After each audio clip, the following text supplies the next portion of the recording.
I'm looking at the crowd we've got in the room today, which is really wonderful. I want to welcome everybody to this very special seasonal edition of Broadstone Books Readings, where today we're going to be having a wonderful conversation with H.L. Hicks, otherwise known as Harvey, and talking about his amazing new book, The Gospel According to H.L. Hicks. And I want to say hi to everybody, but I'm going to especially note that Harvey, I mentioned I have Eileen Bunch in the room, and Eileen is one of my mentees at Transylvania University. And she just got a copy of your book and is going to be excited to hear from you today. So I wanted to do a special shout out to Eileen and also to Sam DeFlitch, who's one of our very new Broadstoners. So it's nice to see her in the room. And then I see a lot of other friends as well. So we'll get started now. And I know that most of you will not have had an opportunity yet to have read this book or know very much about it. I'm going to very briefly say that if I gave the really full tilt introduction to H.L. Hicks and all of his academic credentials and all of his publications, then that would be the hour that we have. So I'm just going to say that he is an eminent scholar and translator and author and truly a Renaissance man. And I am thrilled to have had him join our Broadstone Books family. And I let him know that the way I want to start out today, since this is new for most of you, is I'm going to have him give a little reading from the book so that we can all get a flavor for the approach that he's taken. And then we'll get into the conversation and we'll have some discussion about the hows and whys of this book. So take it away, Harvey. Oh, thank you. Thank you. Yeah, so thank you to Larry and Stephanie for welcoming me into the Broadstone family, and for Larry's design of the interior and Stephanie's design of the cover, the marvelous design of the cover. And thank you this is amazing to sort of see this array on my screen. It's really beautiful. Thank you to everyone who has joined. And so what I'll read is just a portion from the very, very opening of the book. And I should probably preface it in one way, and that is there will be an unfamiliar sounding word. One feature of this translation is that rather than using masculine pronouns to refer to God or to Jesus, the translation uses a made-up gender-neutral pronoun, which I'll just pronounce "je," and so that word will appear here, and in where you would expect from canonical Gospels, for instance, you would expect "he." So again, this is just from the very opening. I attest here to the habitation of Je who is among and within we who would be. In the age of the soul will come the human who knows the great power. Je will receive it and know it. Je will be sustained by the mother's milk. Speaking in parables, Je will proclaim the age to come, as Je spoke to Noah in the age of the flesh. With every word Je uttered, Je spoke in 72 languages. With your words, Je opened the gates of the skies. Je humiliated the overseer of the underworld, ending his rule by raising the dead. And I'll skip a little bit. The self-deceiving will say of her that she was not born, though she was born, that she did not eat, though she did eat, that she did not drink, though she did drink, that your flesh was not flesh, though it was flesh, that she did not suffer and die, though she did suffer and she did die, that she did not rise from the dead, though she did rise from the dead. But those who embrace truth will be embraced by hope and life. Those who understand what is presented here will become graceful. They will be graceful because they understand truth. Those who have followed her, who have labored in their homelands, will find rest in the skies. They will journey, repeating your words at will. But look, everything that is to be has happened already. At the origin was the Word, and the Word was of the God, and God was the Word. At the origin, it was of the God. All began through it, and without it, nothing that did begin began. In it was life, and the life was the light of humans. The light shines through the darkness, and the darkness cannot contain it. Humans, seeing images, see by the light, but don't see the light they see by. Humans see the lit, not the light. This is the gospel of the sought that seekers seek, the completion given by the Father's mercy. Through the hidden mystery, Jesus the salve enlightened those who were in the darkness of forgetting. Your light revealed as a path the truth she taught. She teaches those willing to be taught, the living written in the book of the living. Those willing to be taught are taught about themselves by the Father to whom the teaching turns them.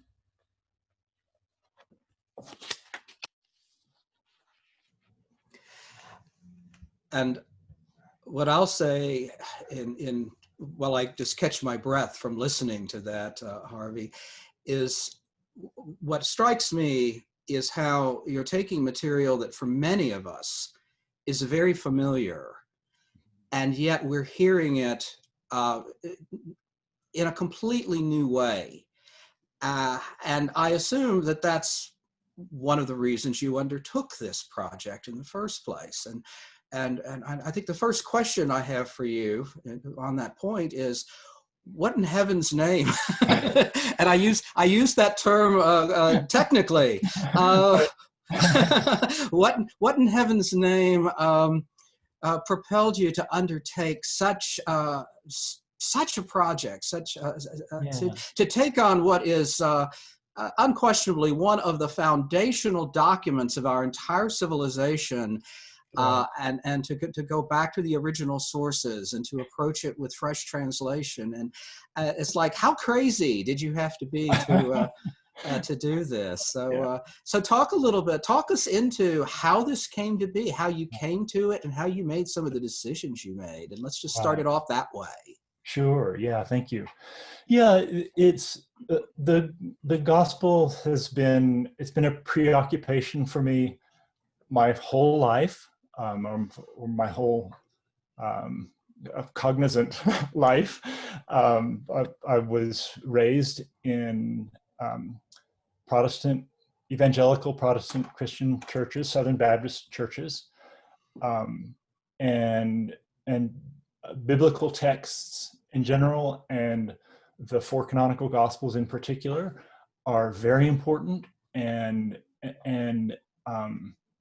so I was raised hearing those texts, and raised in a context in which they were seen to be profoundly important, in which they were seen to be guiding texts, and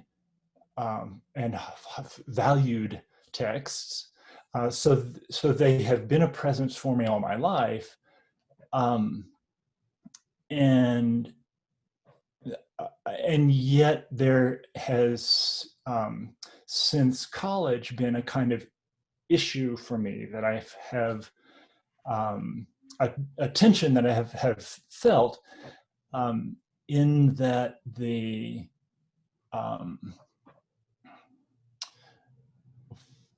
what I came to understand as the best understanding of scholarship about the history of the Gospels, how they were composed, um, even the fact of there being more than four. It was never a part of the church experience of my childhood and youth to ask, were there other?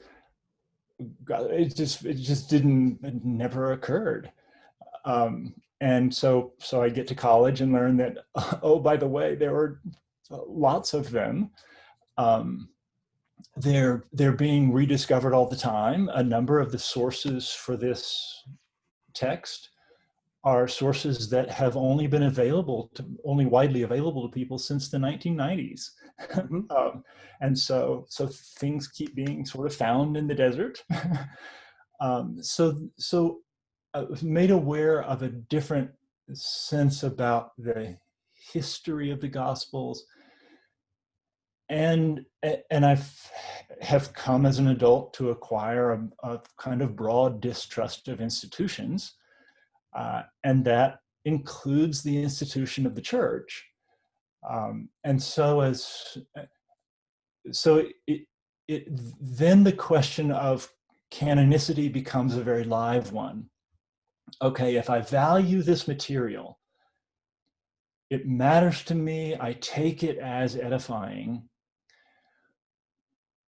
but the material that I'm told is edifying is chosen institutionally, and the instruction that I'm only supposed to read them, you're only supposed to read these four, you're supposed to read them in this order, don't mess with them. That's institutional. That's an institutional history. And so trying to figure out what to do about this conflict between instructions I was given on how to treat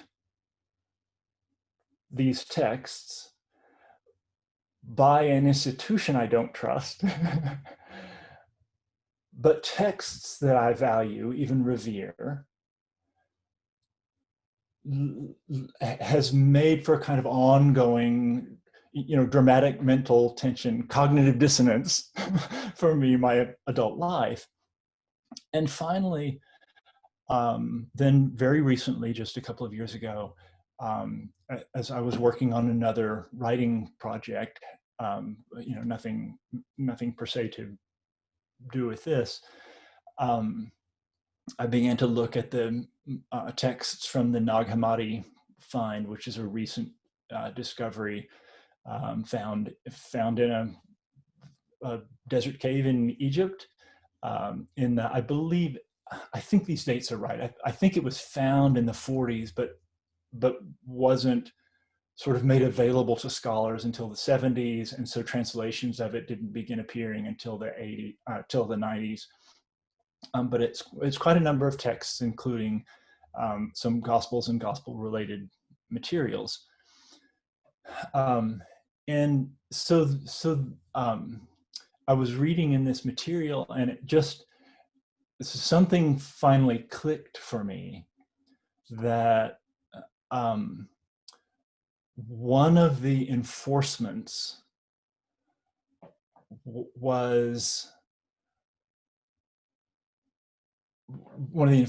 the institution was, don't do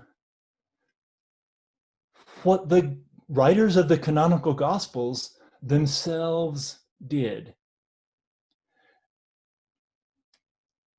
And so there was a kind of a moment of, oh, okay, I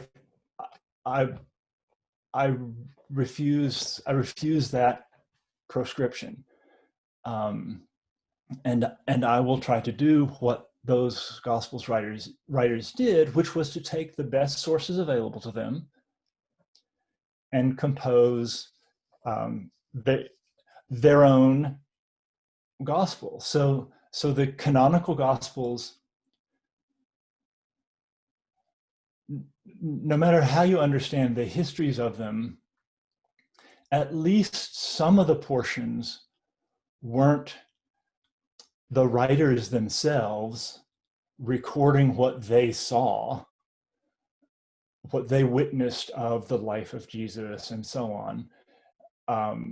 They record the Annunciation. They record the angel visiting Mary alone in her room and declaring to her. So they're not reporting things from personal experience. They're getting things from sources. And it looks like they were probably none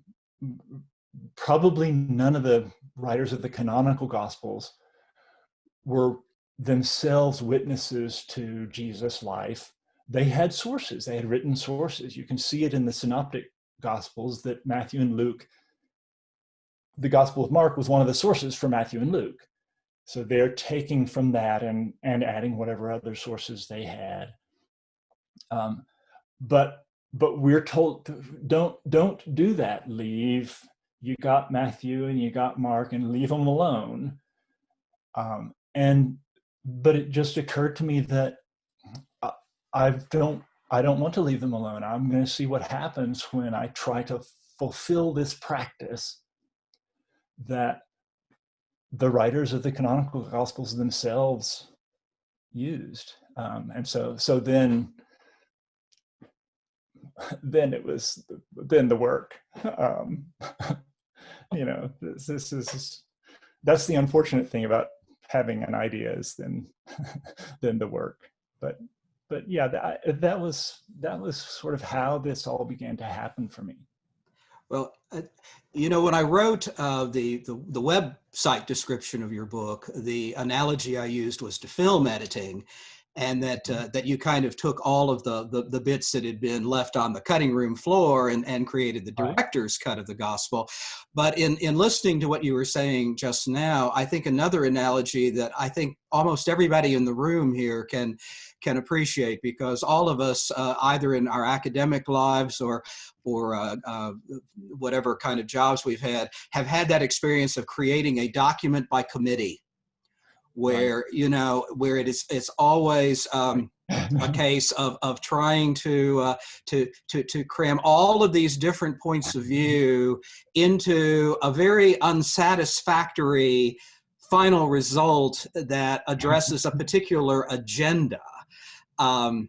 And I think so that's kind of a little colorful way of describing it. I've often thought that what the Bible is, and especially what the Gospels represent, is kind of maybe the first case of a document created by a committee, to serve a particular purpose. And that particularly came not just in the writing of the particular books that were chosen, but the choosing process, as you were just saying, what got in, what was left on the cutting room floor, or was voted down. So what I like to think that you're doing here, by doing the really heavy lifting, all the hard work of going back to those other sources, is you've allowed us to be in the room with that committee, at the very beginning, and hearing not just I think you and I would both agree, rather imperfect result that we got, but what the potential was to open it up to a much broader conversation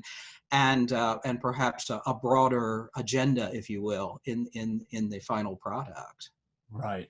And all of the sources, though everything that I did select and included in here, I have myself translated. And so this is a totally new translation, but anybody who became acquainted with this, got interested in these sources, the sources are all out there. They're all readily available. If you got a good library card, with interlibrary loan, all of the sources of this, they're named in the introduction. They're all available. And they're all available in other people's translations. So there's nothing, though everything that is here is newly translated here. there's nothing that is translated here for the first time. So if you got interested in some passage, where did this come from? You can go to that source and see the whole from which that excerpt came. And people who are familiar with the canonical Gospels, no doubt will recognize, a great many of the passages here. I'd guess, I didn't try to calculate this somehow, but I would guess that this is maybe not quite half material from canonical Gospels, and maybe, not quite half, but a good chunk is from canonical Gospels. And so a lot of the passages will be very familiar to any reader who's familiar with the canonical Gospels. And someone who's familiar with the canonical Gospels could see the methodology behind this, could see that, okay, if there were two versions of, the loaves and the fishes in the canonical Gospels, I only took one of them for this. If there were two versions of walking on the water, only one of them got in, and so on. And so that aspect of the methodology would be sort of visible to someone who is familiar with the canonical Gospels. Can I share my screen? Do I have permission to share the screen? I'll show your metaphor of the... Yes, give me just a second and I will grant that access. Your metaphor of the cutting room floor is an apt one. I'll show you. Well, and while Stephanie gets that up, I just want to, if I can hold this up to the camera clearly enough for people to see it. You start on this one page with all this list of sources, and then you go to a second page and fill up almost the entirety of that second page with sources. So I want to emphasize to all of the people that are listening today that perhaps haven't had a chance to get their hands on the book yet, that for you to kind of casually say, well, you went to these sources and you translated these sources afresh. It's staggering, Harvey, what you've done here, just the sheer number of sources that you've gone back to. And also staggering for me to imagine that you are able to translate from all those different languages. So okay, Stephanie, have you got him? Yeah, give it a try. I think I got the access granted. Did it work? Yes. So does that show up? Yes. So this is at a residency while I was working on the book. A lovely, beautiful residency. Thank you, people at Pine Meadow. In an unoccupied room, I just printed things out. This is printed sort of two pages to a single sheet of paper, so that it's smaller, so that it can be managed a little bit better. But these are the selections, and the attempt then to arrange things. So trying to get the number of sources, because there ended up being, I forget the exact number, close to 40 sources from which something was drawn. Some of them large amounts, some of them just a small portion, but give or take 40 sources. And so trying to make a narrative that is reasonably coherent out of sources that were written centuries apart in different languages by different people. They weren't trying to make them coherent with one another. They were telling their story. And so trying to take the selections that I had made and come up with an order that made sense, was, yeah, interesting. And so this was the sort of me after calling. You can kind of scale things by the Scotch tape and the scissors, but this was just scooting the coffee table aside in one of the rooms in the residency and just trying to lay things out so that I could shuffle them around and see what order might make sense, and then tape them together, high-tech method for constructing this. But that was the attempt, and the way of trying to sort of put together this composite document. And seeing that, I'm even more impressed that you've retained some measure of sanity at the at the end of the process. There might be persons who would disagree that I have, but well, I want to hear you read some more in a moment, but I want to make sure we touch on what to me are two of the most important and exciting elements of your translation and reimagination of this material. One is the way what you refer to, I think, as translation inertia, where we have lived with various terms over centuries, because once it got translated a particular way, a word got translated, whether it was from, Hebrew or Greek or Aramaic or whatever, and then that became the word. And right. Even as we would go through maybe a variety of different English translations, some words got retained, and that's what you refer to as the inertia. So what I'm really struck by was how you went back and looked at what did those words mean to a contemporary audience at the time they were written. And the one that I love is that that Lord became boss. Right. And to me, which is why we're referring to our event today, folks, is this is Mary Bossmas Day celebration.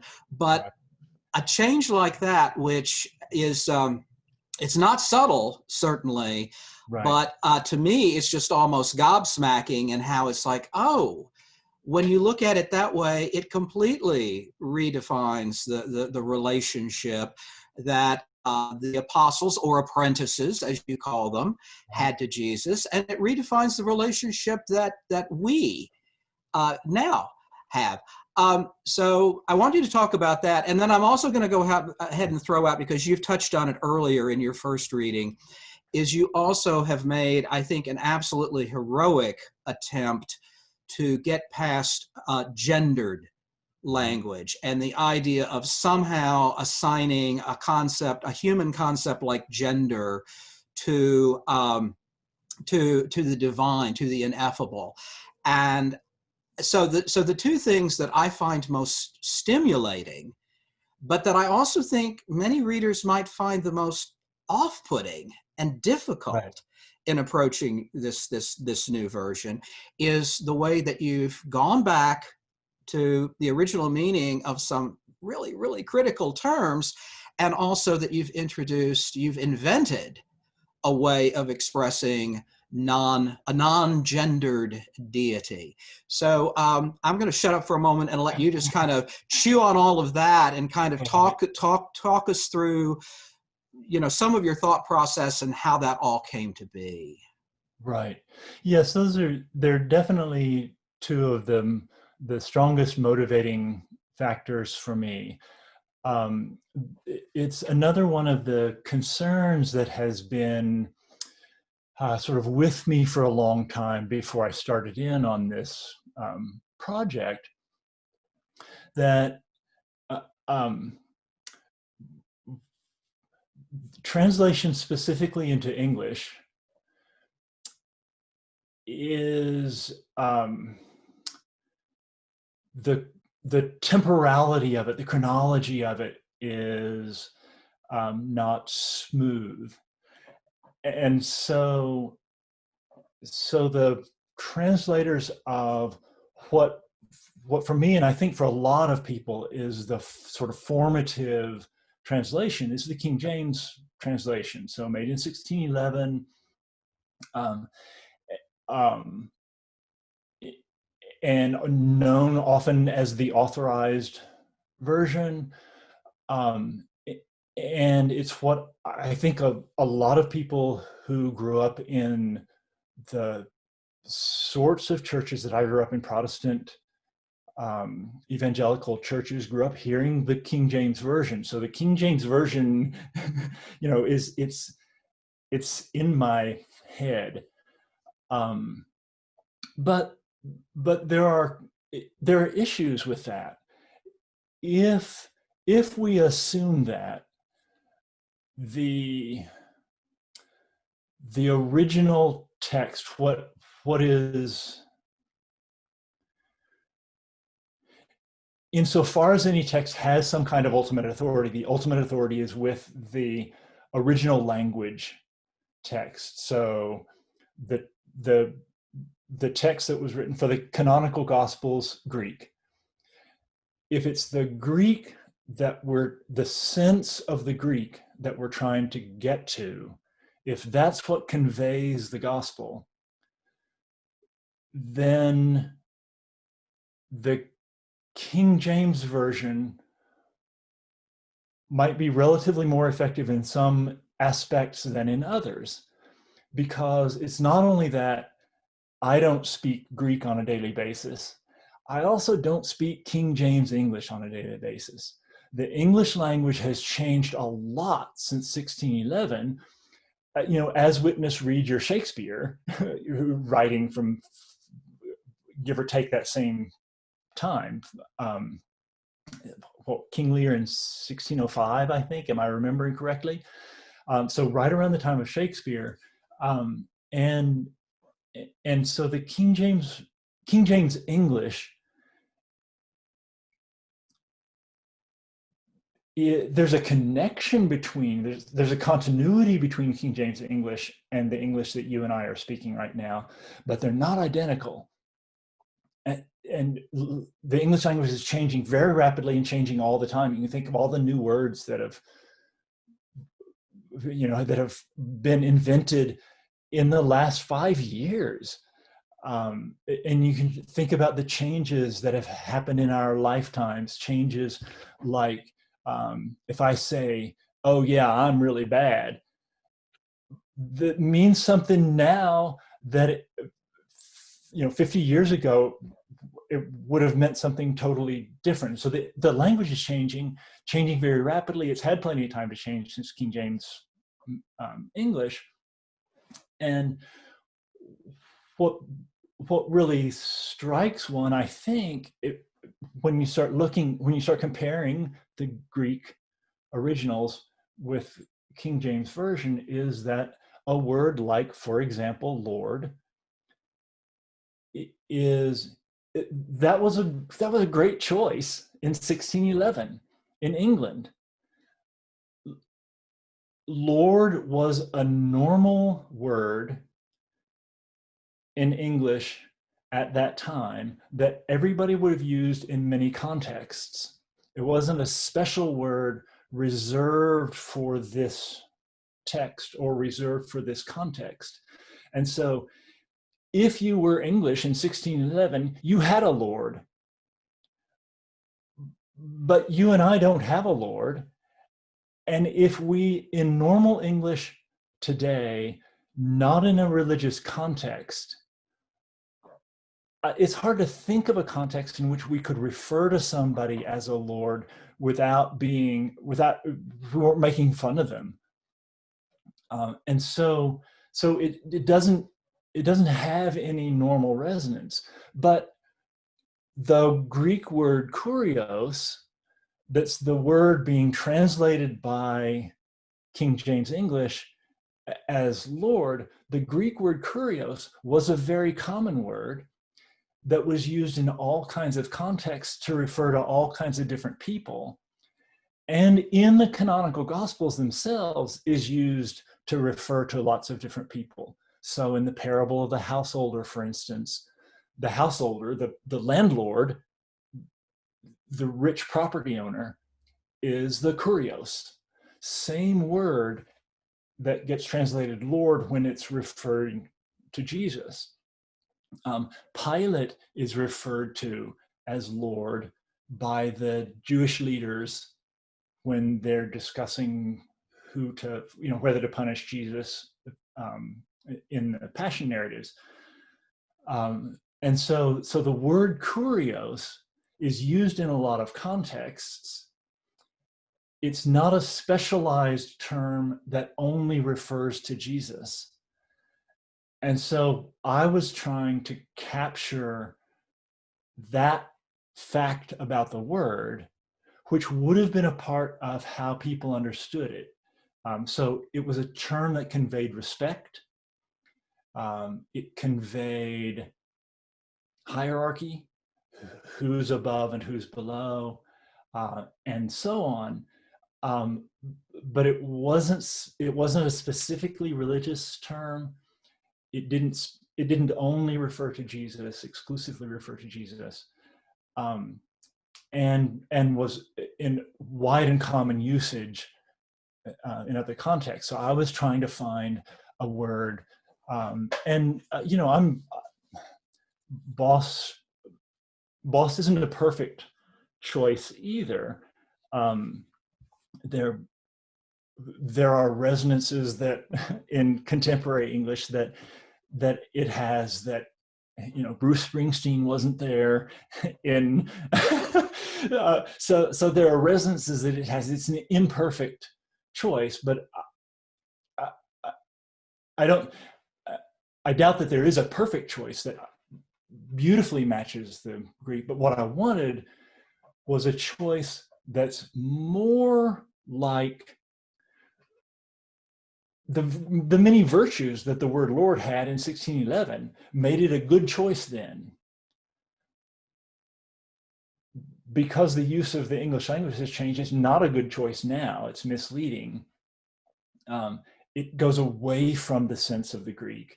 And so I was just trying to find something that was a closer correlative now. The dynamic is a very difficult one because, of course, we create then, we create functions around this. And so we write hymns using the existing translations and so on and so on. And so it's not, I don't want to oversimplify the issue. I think it's a very, very complex issue, but it did seem to me one of the motivations behind doing this and taking this approach was it does seem to me that there's a profoundly important discrepancy that I've never heard anybody talk about it. This discrepancy between the word that was a good English translation in 1611, but that's inaccurate now to the Greek. I've never heard anybody talk about that. And it seems to me like a real problem. If we're trying to get back to the sense of the Greek originals, the word Lord is getting in our way.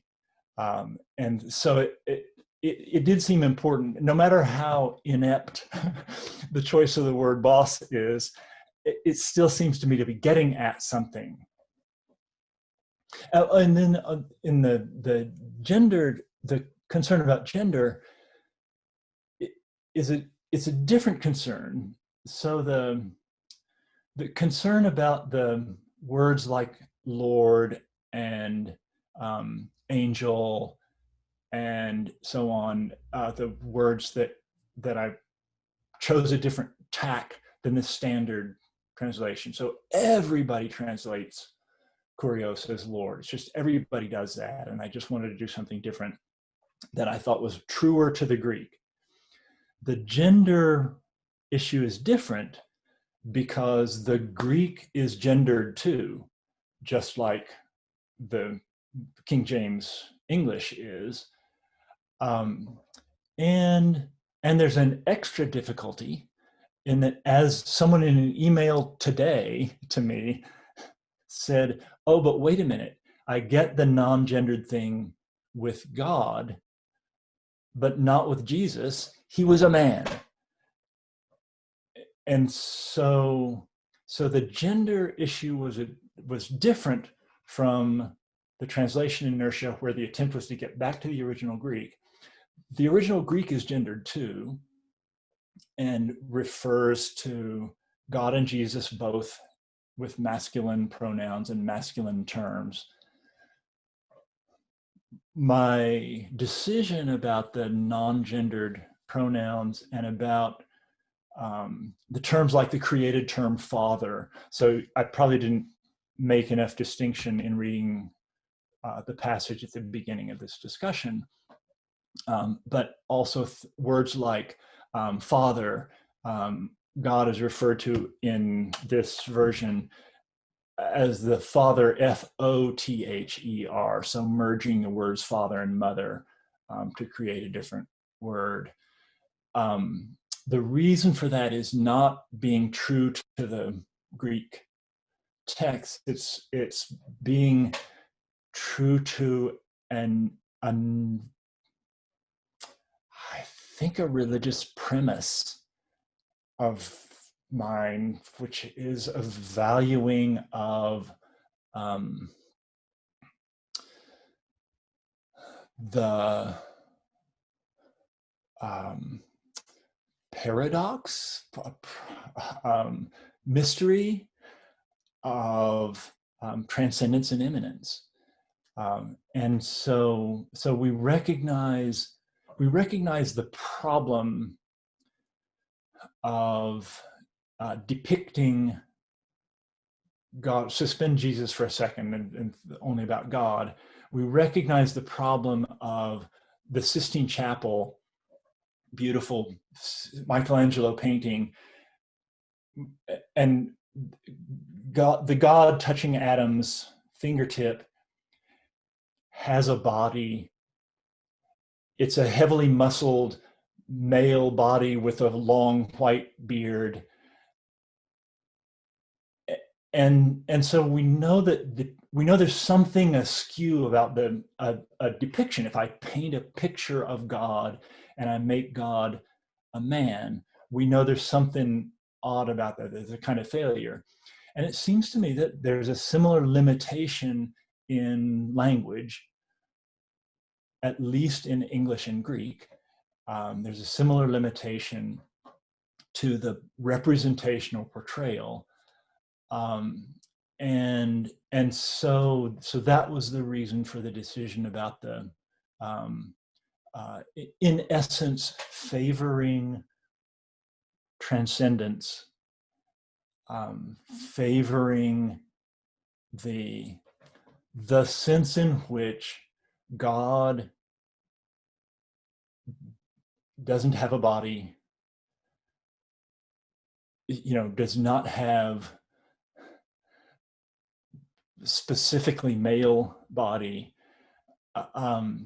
and I wanted also to maintain that presence even in relation to Jesus.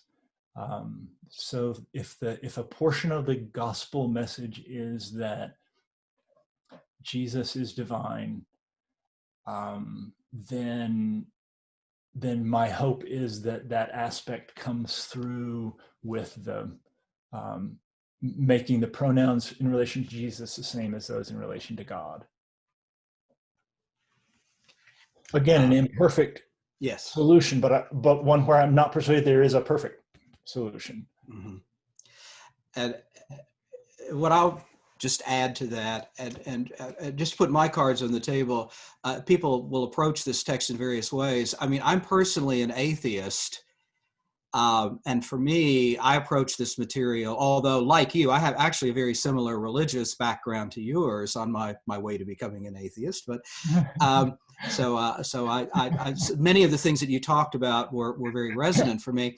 But I will tell you that one of the things that I found most powerful in this version, by you creating a language, a non-gendered way of referring to divinity, I actually felt like you were re-sacralizing this material in a way that I had not experienced before. I mean, it felt mythological, not in the sense of being false, but mythological in the sense of really being a story about power beyond anything that we imagine or participate in as humans. And yes, it's a little bit of a stumbling block at first, just to kind of get used to the language and even pronouncing it, but that's one of the things that I found so powerful. Was not only did it serve the purpose, I think, of taking gender, of taking human bodies and human sexuality,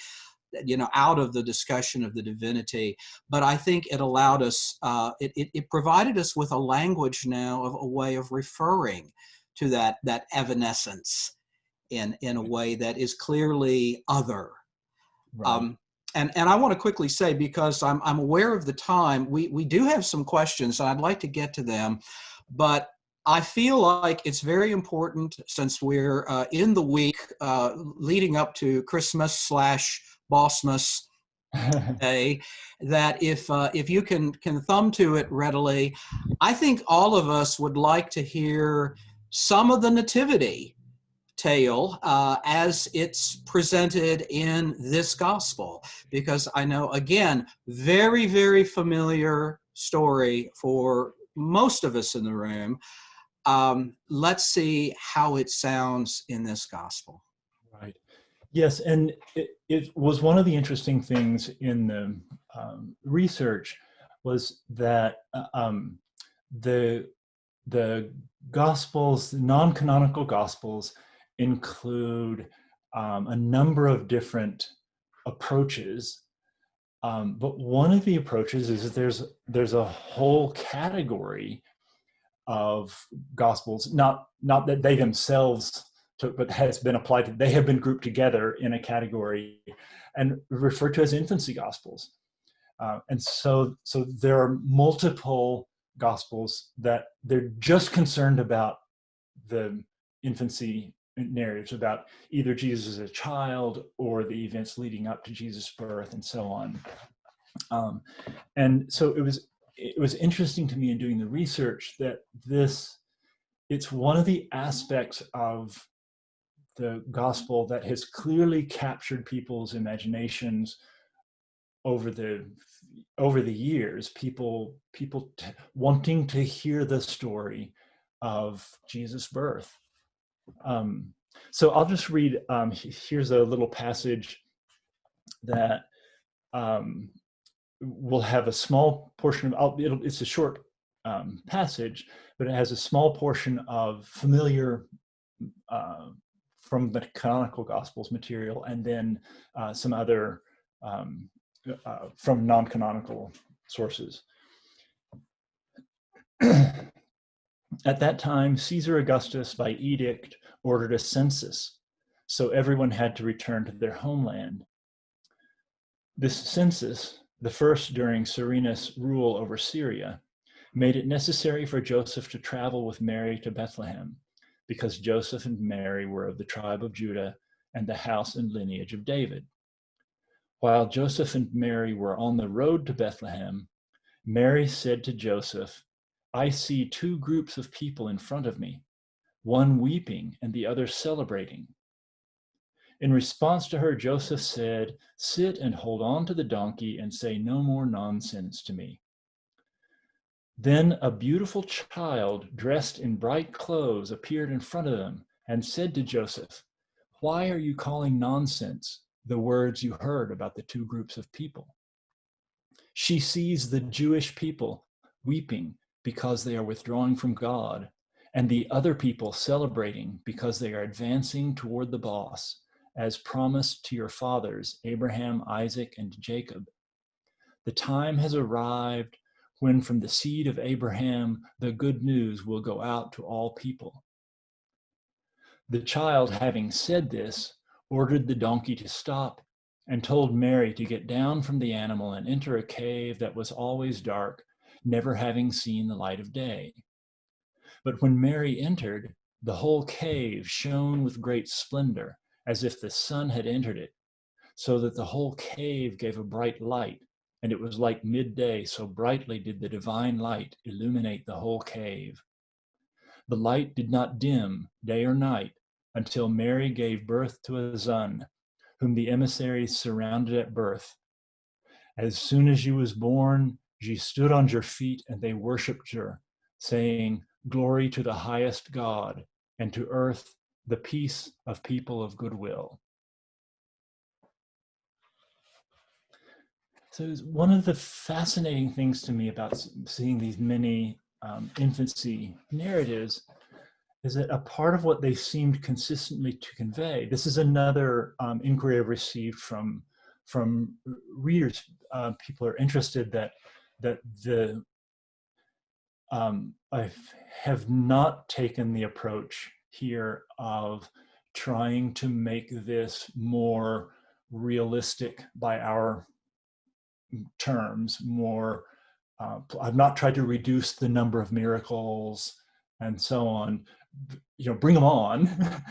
And it seems to me that this is one of the patterns of the infancy narratives. They're full of miracles, such as this. As soon as Jesus is born, he stands up. And it seems to me that a part of what these stories consistently are out to convey is to impute, to identify Jesus as extraordinary. From the moment of birth, from before birth, the whole thing, the attempt is to convey how extraordinary this is. And so there's a narrative that's included in here about Jesus, who, as a small child, as they're traveling along, they encounter dragons, and Jesus tames the dragons, and so on. And it seems to me, fine. I don't believe in dragons. I don't think there were dragons. That the historical Jesus tamed historical dragons.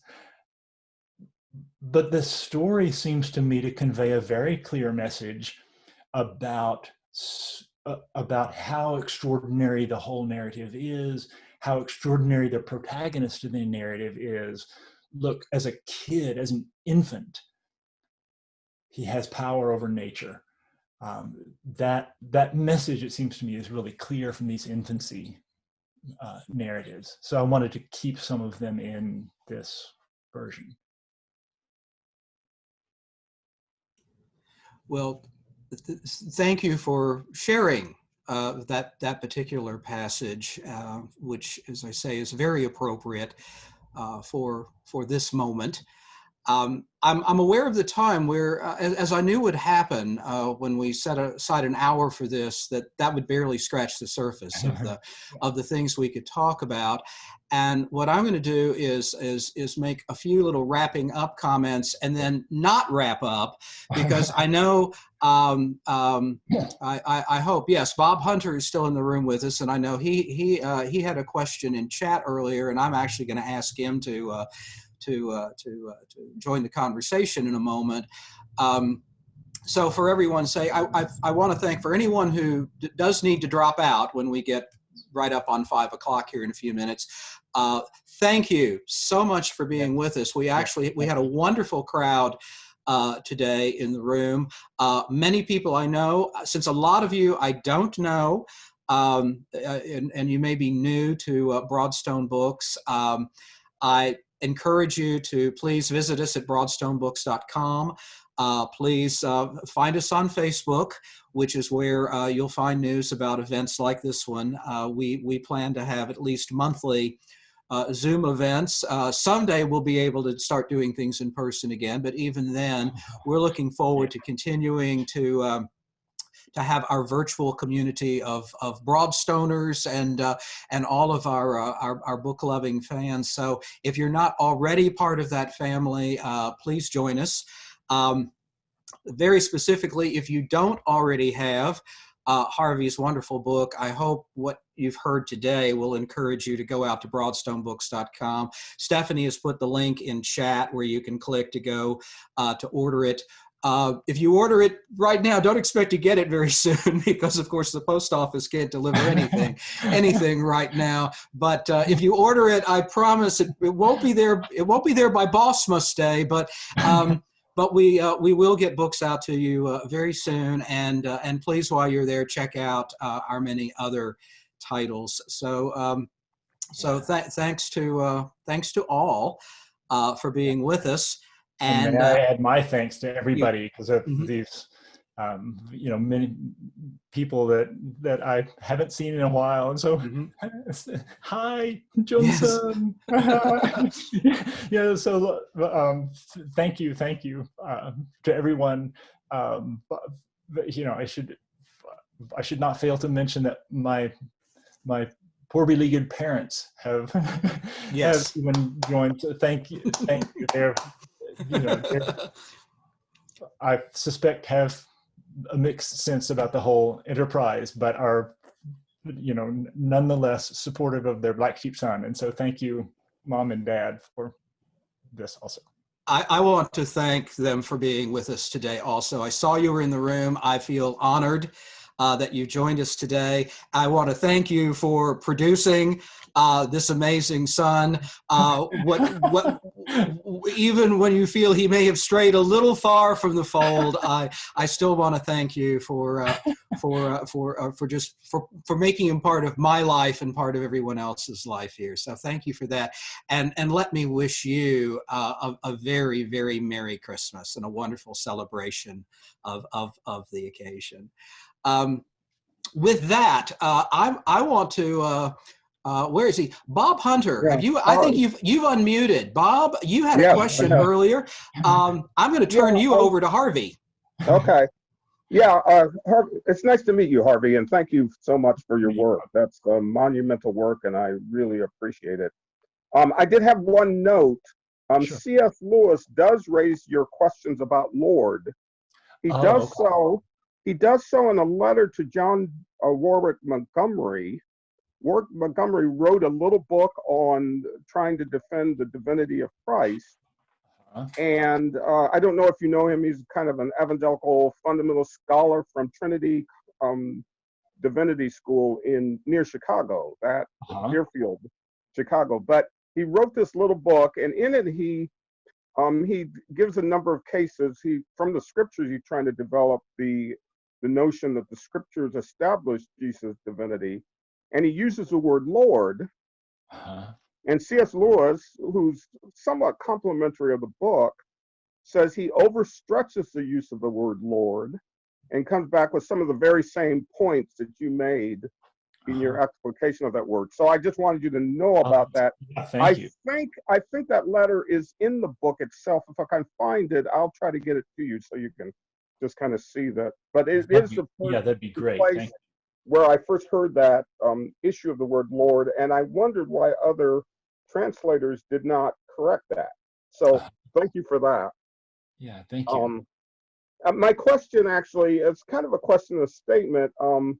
The two feedings of the 5,000 and 4,000 men, those I've developed a series of sermons on cultural dynamics in the scripture. And one of those uses those two feedings because one occurs on a Jewish territory and the other purportedly occurs on Gentile territory. And if you follow, and they're between the two come the woman, the Syrophoenician woman who, very controversial scripture. And if you read Mark that way, you actually find that what might be going on is that Jesus is pushing his disciples across cultural boundaries. And that you have one feeding which results in 12 baskets left over, which is sign of the Jewish. And then you get the second, it's 7, sign of Gentiles. So you get this kind of sense of there's a cultural dynamic where Jesus is very much doing what you concluded in your reading of pushing the disciples across these barriers to go from their understanding that God's only operating in Jewish territory to God operates in the entire world. Right. And so my question is, I guess it's not a question, it's kind of a statement is, boy, I would hate to not have both of those readings of the feedings, because it's so, that's one of the places where I first noticed it, and then found it in other places where two things are together. Right. Or whether there's two events that seem to contradict each other. They seem to be cultural dynamics going on. Right, and if I could extrapolate from the particular example that you cite, it seems to me that you're also raising a general difficulty about the decision to take this approach. So on the one hand, there's a lot of stuff that if one agrees with the premise, is gained Right. by adding material here. So material from non-canonical sources that doesn't appear in any of the canonical sources. So there's stuff added, but you're pointing to one instance of which we could add instances to the one that you're observing, in which there's also stuff lost. So the decision was, okay, we have plenty of parallels and repetitions by virtue of having 4 canonical gospels that tell some of the same stories in very similar ways and so on. We have some of that, and so I'm going to take a different approach. But you're absolutely right that stuff falls out of that, stuff drops away, and yeah, maybe the feeding of the 5,000 looks different if that's the only one that's there, and there's not a feeding of 4,000 that's in a different place, and so on. So absolutely, and that's one of the losses involved in this approach to constructing it. Yes. Thank you. I appreciate that. And thank you for the note about C.S. Lewis. I had no idea. I had not seen that reference. Great. Well, I want to say, Harvey, I'm shocked that there's anything you haven't seen. So I'll look for you to do that in the new revised, right. The revised standard gospel according to H.L. Hicks when the day comes. I'm happy to say we have a few people who are still hanging on with us, and I hope perhaps is there. And there's few enough of us now that if there's anyone who if the spirit is moving, if the breath is moving you, right. as Harvey would remind us, and I want to quickly say, I was thinking about that where you've used the word that gets translated as spirit, and you've gone back to the sense of it being breath, and I was thinking about. When we used to use the term about, well, when someone dies, in that last gasp, he's given up the ghost, and the way even we did used to have more of that connection of breath and spirit, even in our conventional language. So with that little quick aside, I'm going to say if anybody else is moved by the breath or the spirit, and just feel free to unmute yourself and ask a question or make a comment if you've got one. I see Mary. I was going to be disappointed if Mary didn't join us. So hi, Mary. Hi there. I'm braced, Mary. Pardon? I'm braced. I'm ready. Okay. I first of all, I want to say I've thoroughly enjoyed your presentation and the discussion. It's been magnificent. And in my first reading, which has been some time ago, I thoroughly appreciate you using some non-canonical sources. I was raised in the Catholic tradition, and we say things and act like we know things, but they come from non-canonical sources, and that's just part of it. And I very much appreciate your efforts on gender neutrality. That is good. And I've said to Larry the thing I struggled with was simply the reading of the new pronouns or new. That was just a struggle in reading. The intent I love, and Right. and that's where I got tangled. But Yeah. I really appreciate hearing you talk about your love of Scripture and wanting to look at it a new way. And I think there's a lot of new interpretations long overdue of Scripture, which I thoroughly applaud. And you're raising the real need for new translations as well. So I appreciate what you've done, and I've been very glad I could be part of this today. Thank you very much. And the pronouns surely are among this, this growing list of imperfections involved in this, of sort of compromises and ways of dealing with things. Because you could probably hear it in my own reading it out loud. My own, it's not, my tongue is used to saying Right. he or she. and so it's trying to actually use this. Yeah, it is defamiliarizing. Are you, I'm sure you are aware, some, I think it's Priests for Equality that did translation of inclusive language. Mm-hmm. Yes, thank you. But did it without, with using words we were accustomed to. Right. And making it gender neutral. Right. And inclusive, I should say, gender inclusive. But anyway, that's my comment, but I thoroughly applaud what you've done, and I can't imagine all of the work and the scholarship that was involved in this. And thank you to Larry for Broadstone and publishing it.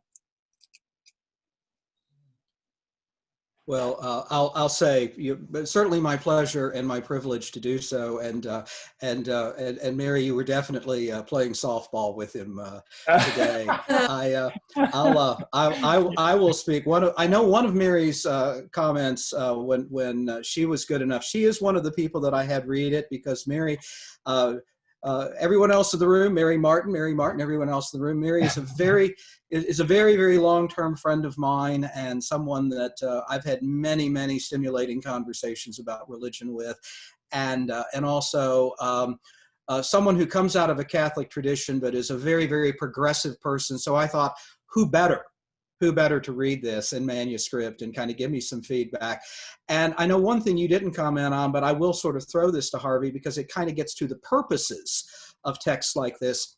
I think it's true, Mary, you were citing, and I think it's the story of the Annunciation, where in one translation you cited, it's certainly more lyrical, it's just simply more beautiful in a way that I think Harvey's is a little more functional, perhaps. I mean, that it gets at the truth, but perhaps with a touch less of the poetry.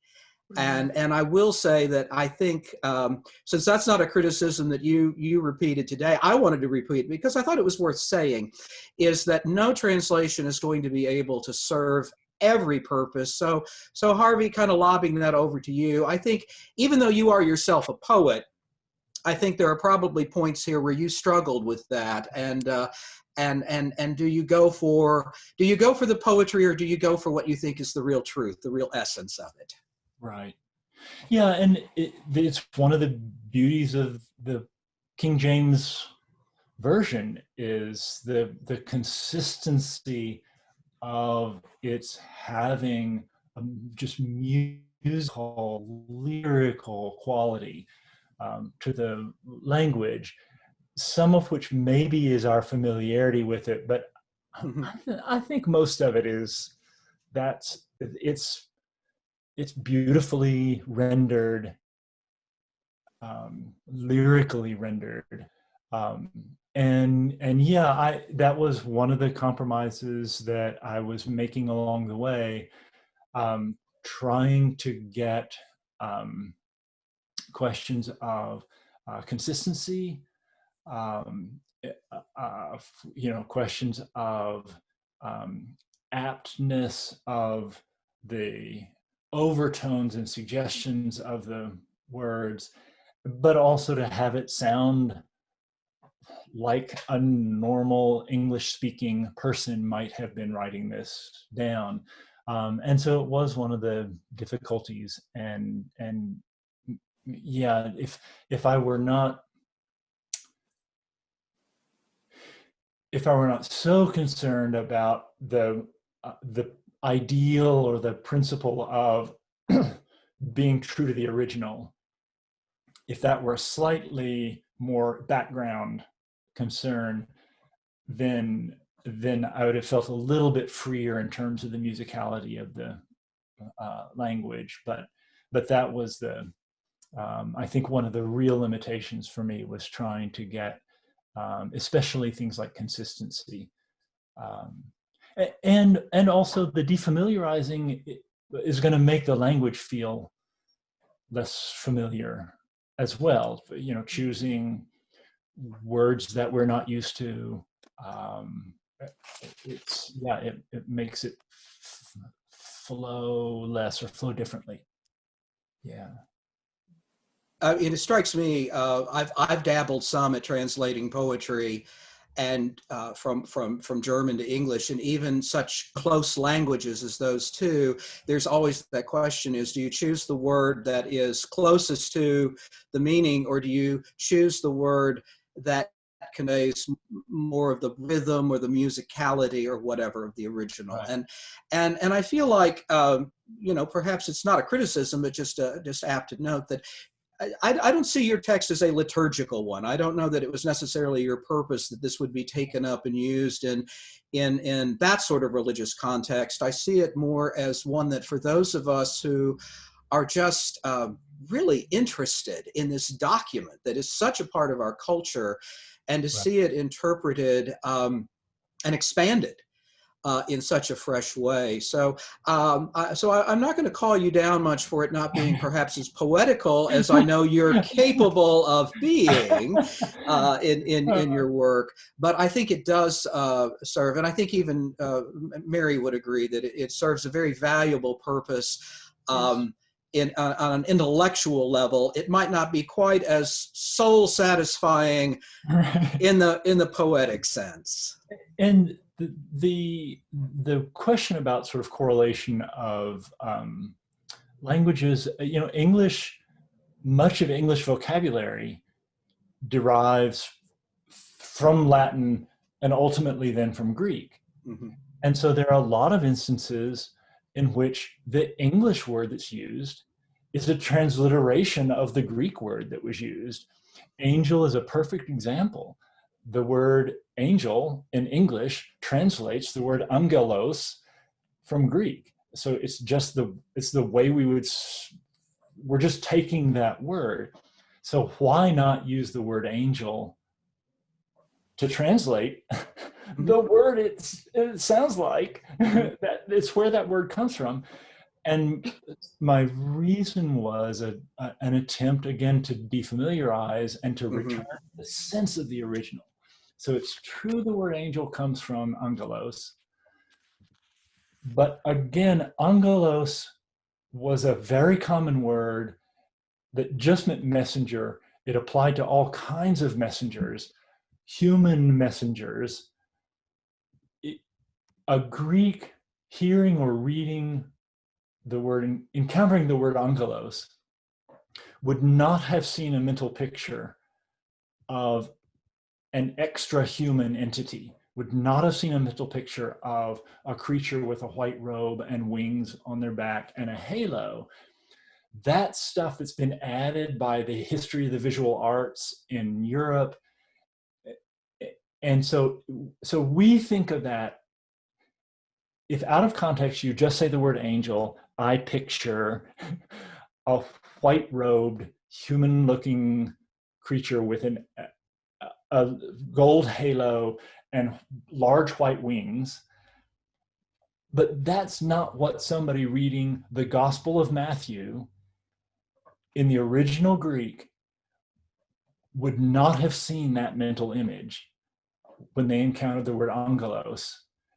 So when the messenger goes from God to Mary and says, you're going to have God's child, what the Greek reader saw in their mind doesn't look like what we see when we use the word angel. And so so I was trying to get back to that. What would a reader of the original Greek have seen in their minds? And it wouldn't have been what we see with angel. It would have been much more like what we see with messenger, even though angel sounds better than messenger. It's more lyrical. We like it. But that's what I was trying to get back to, even when it compromises really the music of things. Yeah.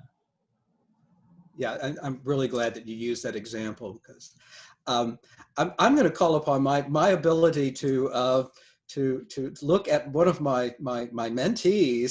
So it's Eileen Bunch, who's a senior at Transylvania University in Lexington, my alma mater, who is with us today, even though this is the very end of her academic term this year, and she should be off getting ready for Christmas / Bossmas and making lots of cookies, which I know she's going to be doing.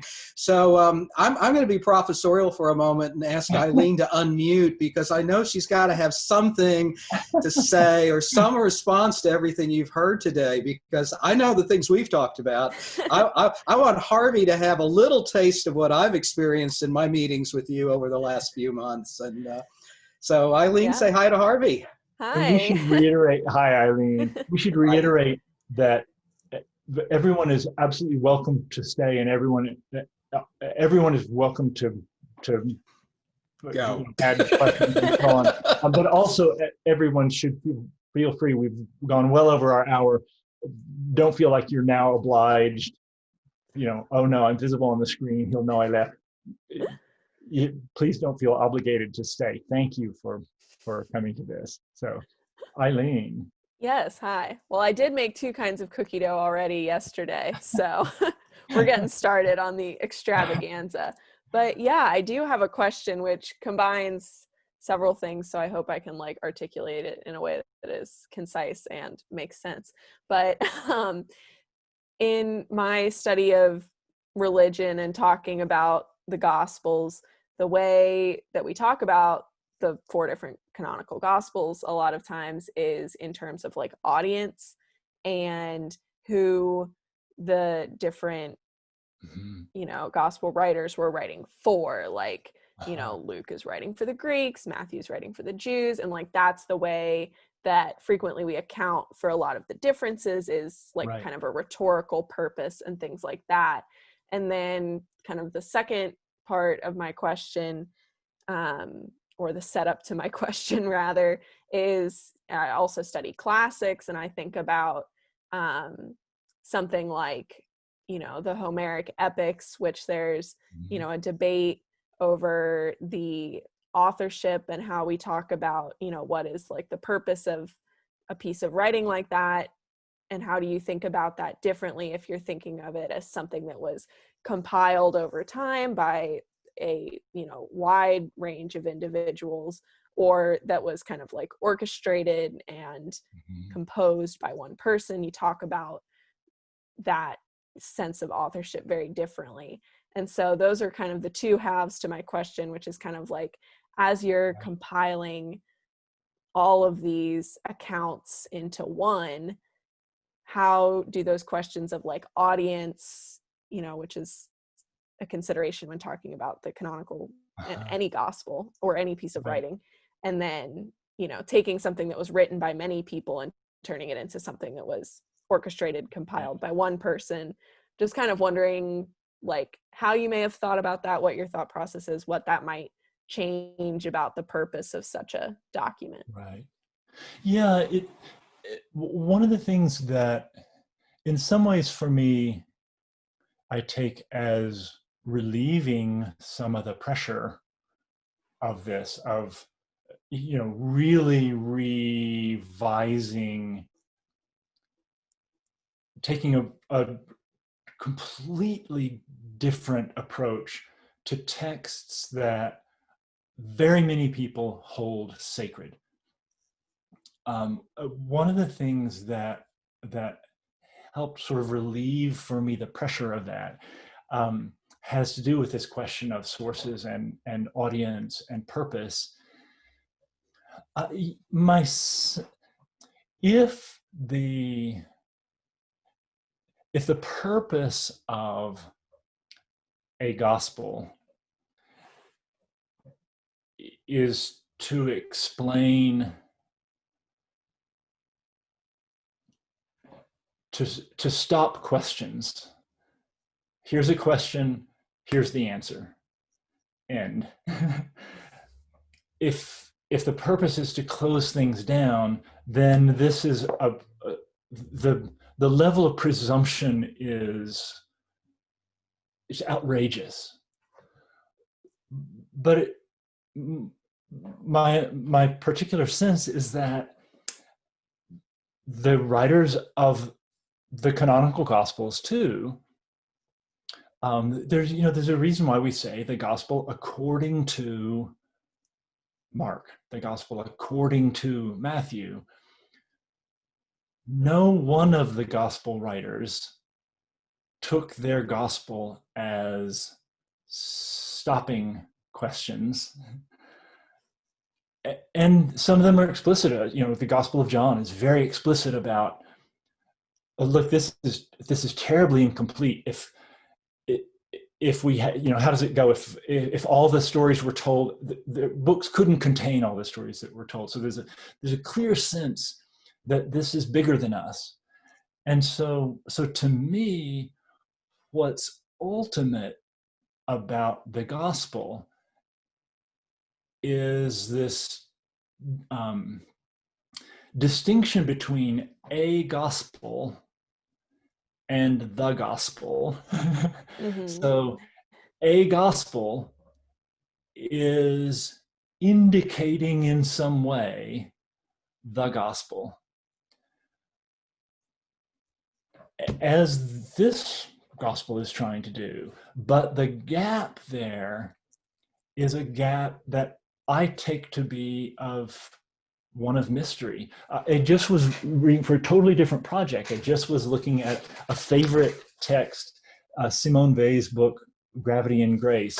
I just was looking this morning at this fabulous passage so this is Simone Weil. She says, "We know by means of our intelligence that what the intelligence does not comprehend is more real than what it does comprehend." And that seems to me to be very apt in relation to the gospel. If what's ultimate is mystery, what's ultimate is what I don't understand and can't understand, if what's ultimate is this thing is bigger than me, then in an odd sense, in a perverse sense, the pressure's off a little bit. This doesn't have to. Keeping questions open can be a valid way of recognizing here's a Kierkegaardian way of saying things, the ultimacy of the ultimate. And so that's for me was if I were trying to give a purpose for it, that would be it, to recognize the ultimacy of the ultimate. That sounds, every time I say it, it sounds sillier and sillier, but I hope that the Simone Weil passage conveys something of the sense that I'm interested in. Oh yeah, that's great. Thank you. And thank you, Eileen, for stepping up, as I knew you would. And see, Harvey, you should teach at Transylvania, and you would get to be with students like Eileen every day. So anyway, all right, we are down now to almost 5:30. So I'm going to do a quick. Anyone else want to step up and ask or say anything? Any last picking at Harvey for his work? All right. I see no takers. So I will say once again, Harvey, this has been wonderful. And you may have heard me say this before we started, but I very intentionally didn't prepare any questions, didn't really know what I was going to say or ask, because I wanted to keep this very loose, and I couldn't be happier, except now I just want to, let's do this for 6 or 8 Right. I have a feeling that that books could not contain all of the things that you and I could talk about on this. So for all of you who have stayed with us now for the extra time, for the extra innings in this, thank you. And Harvey, I am just so blessed to have you in my literary family, my intellectual family, and to call you my friend now. And that's one of my best Christmas or Bossmas presents that I could have this year. So I'm going to say bye to everybody. I'm going to let Harvey do a last goodbye, and then I'll let Stephanie take us just close down the room. So Merry Christmas to all of you. To anyone who was with us last month and heard me singing, the good news is I'm not going to sing us out with a hymn today, although I considered trying to write a Bossmas Day hymn. Someone, I will say quickly, someone in chat, Harvey, let me see if I can get back to it. Who said it? Naomi Williams. Is Naomi still with us? No, Naomi's moved on, but Naomi said, I'm ready to start singing Holy, Holy, Holy, Boss Man Almighty. Right. So let us go forth into the world from this reading, singing Holy, Holy, Holy, Boss Man Almighty. And all of you have wonderful holidays, however you observe them. Harvey, say goodbye to everybody. Yes. Thank you, Stephanie. Thank you, Larry. Thank you, everybody, for coming. This is really, it's marvelous. Thank you.